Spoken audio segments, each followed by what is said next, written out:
kun ye tile damadɔ sigi kɛ pour que an balima minnu bɛ yen n'o ye filaw ni dɔgɔnɔw ye ani bozow ni bamananw ani siya o siya bɛ gɛlɛya kɔnɔ kɔrɔn fɛ an y'a kanu an n'u ka sigi ka kuma degun min b'u kan a bɛ maliyɛn bɛɛ de kan an ka jɛ ka hakili di ɲɔgɔn ma an bɛ se ka segin an kɔ cogo min na ka joli bɔn jɔ jamana in kɔnɔ ani jamana in bɛ se ka basigi cogo min na ani hɛrɛ bɛ se ka don jamana in kɔnɔ cogo min na an ye o furamu kɛ ala y'an dɛmɛ fana wele sera maa o maa ma bɛɛ y'an jaabi an n'u bɛɛ sigira fana an n'u bɛɛ kumana an ye hakilila min sɔrɔ u bɛɛ bolo u bɛɛ ko bi u bɛ bɛn de ɲini sabu kɛlɛ tɛ foyi ye kumana an nana fɛn minnu sɔrɔla o jaabiw la ka n'o ɲɛfɔ premier ministre ye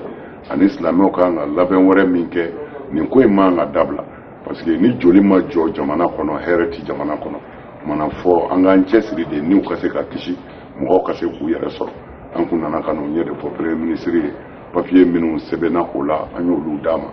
ayiwa ale fana y'a ka nisɔndiya jira k'a fɔ mali ɲɛmɔgɔw bi yɔrɔ min na bi u tɛ foyi ɲini bi mali basigilen ani hɛrɛ donni kɔ mali kɔnɔ parce que an bɛ degun min kɔnɔ bi degun kelen tɛ bɛɛ b'a dɔn degun fan caman de don mais n'ala sɔnna ka fara jamanadenw ka hakili ɲuman kan ka fara silamɛw ni kerecɛnw ni diinɛtigiw ka hakili ɲuman kan an dalen b'a la ni nin ma jɔ jamana in bɛna a yɛrɛ sɔrɔ a bɛna lafiya fana mais a ti ɲɛ wulikajɔ de kɔ su ani tile an nana o de fɔ a ye k'a fɔ an ti fɛ a ka kɛ an taara moti an nana fɔ baara minnu kɛra civil ka y'u la tari jamanadenw na se ka lafiya mɔgɔw joli na se ka jɔ minnu bɔra u fasow la ka taa yɔrɔ wɛrɛw la siran kama u ka se ka segin u fasow la an nana o kuma de kɛ premier ministre fana y'an jaabi an y'a sɔrɔ ale pɛrɛlen don o bɛ ɲɛ sira o sira kan a fana faralen b'an kan o la bon jamana in 95% musulman don n'i ye chrétien hakɛ fara o kan ni diinɛ ma se ka min dilan mali kɔnɔ yan foyi tɛ se k'o dilan parce que an ye diinɛ denw de ye an wolola bonya de kɔnɔ an wolola karama de kɔnɔ ayiwa hali ni ala ko tɛ jamana in danbe jamana kɔrɔ de don hali ni ko yɛlɛmɛnen don cogo o cogo na ala sɔnna mali bɛ segin a cogo la a bɛ lemɛ lama mɛ a ti bɔn ni ala sɔnna an dalen b'a la ni diinɛw ma se ka fɛn min kɛ o tɛ se ka kɛ wa an dalen b'a la fana ala bɛ sɔn fana jamana in a bɛ basigi mɔgɔ ma bɔ mɔgɔ la minnu bɛ mali kɔnɔ ani minnu bɛ mali kɔ kan an bɛɛ k'an tɛgɛ di ɲɔgɔn ma faso fosi t'an bolo yan kɔ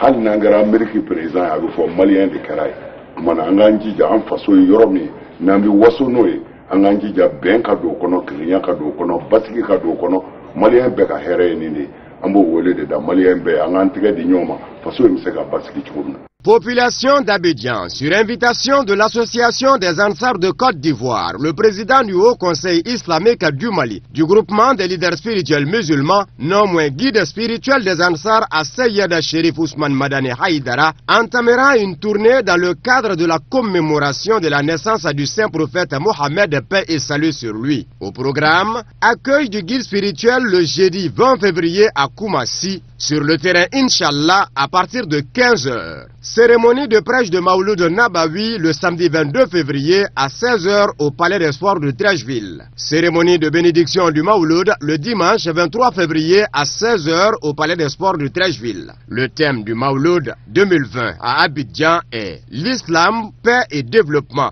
Un événement placé sous l'autorité spirituelle de Cheikh Aïma Bouakari Fofana, président du COSIM, sous la présence effective d'El Hajj Adama Sanogo, président national des Ansars et de la Fédération Ansardine Internationale Fadi. Infoline 0772 1384 ou le 0755 81-29. Membres de l'association des Ansars de Côte d'Ivoire, tous au terrain Inch'Allah de Koumassi pour réserver un accueil chaleureux au président du Haut Conseil islamique du Mali, du groupement des leaders spirituels musulmans et guides spirituels des Ansars le jeudi 20 février 2020 à partir de 15h. Mauloud Nabawi au pays de l'hospitalité avec pour thème l'islam, paix et développement. Allah exauce nos vœux. Alhamdulillah, n'intereni famoye nedama comme tunga stade fo boyini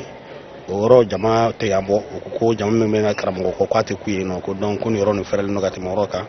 donc ana nakana yoro la jangere vraiment jama ba ska do no parce que nyebe stade la ko fela fe no bon donc volontaire traîner nous pelouse ni comme c'est qu'à utiliser quoi donc c'est qu'à chaise batam la leka mo ko be ska ka bo ka karamo ka pudo mo se krefero la bon il y avait tribune na mo be ski no mo ko fetu kene membe kofé balantaro kofé ni ameseka qu'on appelle le chaise ni bashu blaino bon écran dur le privé bambolo écran privé bagian dur de bambolo donc me bla terrain ko foro la no mo misgi no vraiment amna fo kan mo bu renya ko en même temps quoi outé nata konoro la parce que écran nyana ma do quoi écran ledi nundo de meilleure qualité au dur bambolo donc be keno kene la no ni ya be franonga ka fra rotondo re ka parce que rotondo kono sa rotondo mo ba wulu flani ale bota bon donc ko kanon nuka franiga nyemo mo ngaronda mo ko kata mo ba mo ndur kata bla bisaba la ko problème photo be do yano donc ni écran géant la barabe ke ka soro de ko foitala à tous les niveaux anga mo ko barala be ka barab la be no ka pampu techniquement mo perelendo commission kono mo bla la baramina dungo da bo point kanyi be de perelendo tiere la koni la belendo de mo mana na yano am perno ka kono wala be fana yere nyal kenana la be no écran géant no be no ni o duruye bilibiro de do anna karat klife ba imagine fu problème fu tara donc la be ngon be inshallah am balmache ni ankara mo mi Cheikh Madani Haidara Ousmane Madani Haidara ne hakilta la ko mo be Côte d'Ivoire mami ta do belaji nemba donc ko ayaka ko chaman damne Côte d'Ivoire nyama nan inshallah peut-être Côte d'Ivoire mo ba don chugmi mali mo reta don chugala alhamdulillah ni belaji lay herede awa ayanki bara soro ko be sara kan be kana islama balman de islamay don kala ko al ilmu rahimun bayna ahlihi ko doniye sinji de ye don ba on nyogonche don di majira ka fo kan be fakile am bela jile bakile awa anga du Côte d'Ivoire be situation mi kan bi kam mo soro mo mu be boyoro jan kana do ke anye ne hakila la dugu mako badi bala ko so amba bismillah ka bere ka fo ino ka bora ayere kaso kana ayere kaso karla ka do kaye anana kimina alaka diala alakra Muhammad sallallahu alaihi wasallam sana ga fo ko mo ko sili aye mo ko kelinye kam mo dia nyonye jiden na udu ko fe ka sika ko belaje len sabati ami do ke nyonye o kiliya ani o kano alaka do ayre de man nyonche ambe en sardine ko kalama kabini en sardine dameneto Côte d'Ivoire donc congrès folo min kera en sardine fe netumbe keneka donc en sardine agné a soutenu à Dameneto donc au soutien clair au débat Mbolo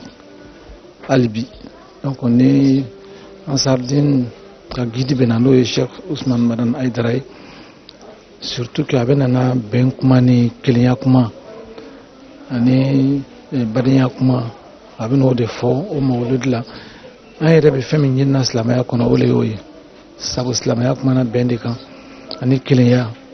ani adamadiya rebe se ka glan chugumina sabu nikira islamai ni adamadiya tirat no de ka islamaya be ke fangle otmana nana no fo surtout Côte d'Ivoire yɛrɛ ɲɛsini bɛ ko minnu ma waati na bɛɛ b'a kalama o tuma a b'a ɲini bɛɛ fɛ mɔgɔ mɔgɔ n'a bɛ se ka fara ɲɔgɔn kan ka ko kɛ ko ba ye ka bɔ ka bɛn min bɛna fɔ ka o ko soutenir pour que o ko yɛrɛ ka kɛ kibaruya ye min bɛ se ka se bɛɛ ma ni a nafa bɛ se bɛɛ ma ni bɛɛ fana bɛ se ka a faamu k'a dɔn ni bɛn n'o de kɛra o de hɛrɛ jamana kɔnɔ wa o de hɛrɛ jamanaden bɛɛ lajɛlen ma. Nin bɔnɲɛ in kɛra ka sanga ni alisilamɛya dɛmɛtɔ ansaruw ɲɛjɔyɔrɔ Mali silamɛtɔn Haut Conseil islamique du Mali ma ɲɛma Mali silamɛ diinɛ ɲɛmɔgɔ ka fara ɲɔgɔn kan jɛkuluba groupement des leaders spirituels musulmans du Mali ma ɲɛma a Seyid Cherif Ousmane Madani Haidara ka jɔnjɔnba sɔrɔli ye bonyamasegi min kɛra ye Burkina Faso jamana ministre d'état fɛ Burkina Faso jamana ma ɲɛma Rochmar Christian Kabore ka yamaruya kɔnɔ u ko a ma rang d'officier de l'ordre de l'étalon bɔnɲɛ in yɛrɛ laɲini ye fɛn min ye Cheikh Suleiman Sidibe ani a ka kalandenw fɛ n'u ka taabolo ye tɔrika tijaniya ye o ye ka se ka na u ka kanuɲɔgɔnyaw kurakuraya ka ɲɛsin an karamɔgɔba a Seyid Cherif Ousmane Madani Haidara ma ka da ka cɛsiri baaraw kan diinɛ jɔli la yafaɲɔgɔnma ani hinɛ ni makari diinɛ sankɔrɔtali la ani ka da ka fasojɔ baara ɲumanw na Mali jamana bɛɛ ni kelenɲɔgɔnya sabatili la. Alhamdulillah rabbil alamin an bɛ Ala fo k'a koɲuman dɔn an nana ka na ɲɛ da an fa n'an karamɔgɔ kan a Seyid Cherif Ousmane Madani Haidara komi san o san nin ye laada y'an bolo an bɛ wuli ka na ɲɛ da kan ka na dugawu ɲini a fɛ ka dugawu k'a ye o y'an nakun ye. Alhamdulillah an nisɔndiyara dan t'an nisɔndiya la sabula an nana alhamdulillah an nana karamɔgɔ y'an reçoit ka nisɔndiya kuma bɛ fɔ ka tila ka an bilasira ka silamɛya tiɲɛ ko o da an ma ka tila k'a ɲɛfɔ an ye inshallah donc o nisɔndiya de bɛ an na sabu adamaden n'i ye silamɛya sira ɲuman sɔrɔ mɔgɔ bolo mɔgɔ min ye mɔgɔ jɛlen ye diɲɛ bɛɛ dan bɛ mɔgɔ min na e yɛrɛ bɛ da i yɛrɛ la ko fɛn b'i bolo o la o nisɔndiya de bɛ an na an nana ka na a ka foli kɛ fana sisan u bɔra ka bonya min d'a ma Burkina an nana ka na foli kɛ o fana na Bonjour et bienvenue chez Kabbalah. Ale yɛrɛ yelen dan yɛrɛ de tɛ o la an bolo o de la nisɔndiya bɛ an na wula in na ka fara a y'an bila sira minnu kan o sira ninnu kan o jama in b'u fo ne b'a fɔ jama min bɛ ne bolo o tɛ ne ka jama ye o ye Sherifu Usman Madani Haidara ka jama ye ani an karamɔgɔla ka kɔrɔ n'o ye Wolonikaw ye an b'u fo nin kɛnɛ in kan sabu olu de ye ne kɛ mɔgɔdamu ye yanni bi don in cɛ o la jama nin ye olu ka karamɔgɔw ka jama de ne ka jama tɛ o la ni ne yɛrɛ bɔra yen don min ni min sɔrɔla o ye ne ka jama ye nka bi an faw ka jama don an karamɔgɔw ka jama don Sherifuw ka jama don o la jama min nana alimami caman de nana ka na fara an kan ka na kɛnɛ in seereya mɔgɔdamu caman nana ka na kɛnɛ in seereya wajulikɛla caman nana o la an b'u bɛɛ lajɛlen fo k'u koɲuman dɔn ka ɲini Ala fɛ Ala kɛ hɛrɛ k'an n'u ye an nana karamɔgɔ min fɛnɛ fɛ Ala kɛ hɛrɛ k'an n'a ye a n'a ka denbaya Ala k'u sago di Ala k'an kisi Ala k'an sutura Ala ka labanko ɲuman d'a ma k'a ɲini adamadenw fɛ Sherifu Usman Madani Haidara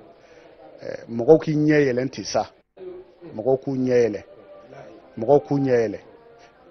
bi ma silamɛya na mais Mali kɔnɔ Sherifu Usman Madani an m'a ɲɔgɔn mɛn an m'a ɲɔgɔn ye ka tɛmɛ ka bise bila an m'a ɲɔgɔn ye o la mɔgɔw k'u ɲɛ yɛlɛ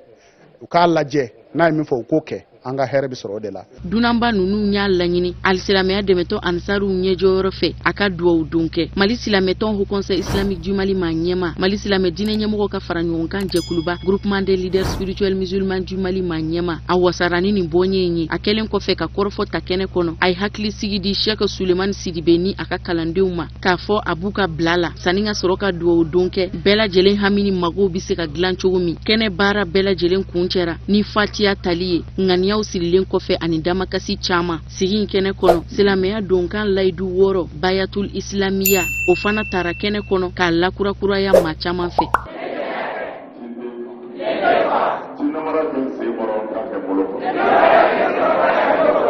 ni kira Muhammadu ye fila baara ɲuman min na an b'a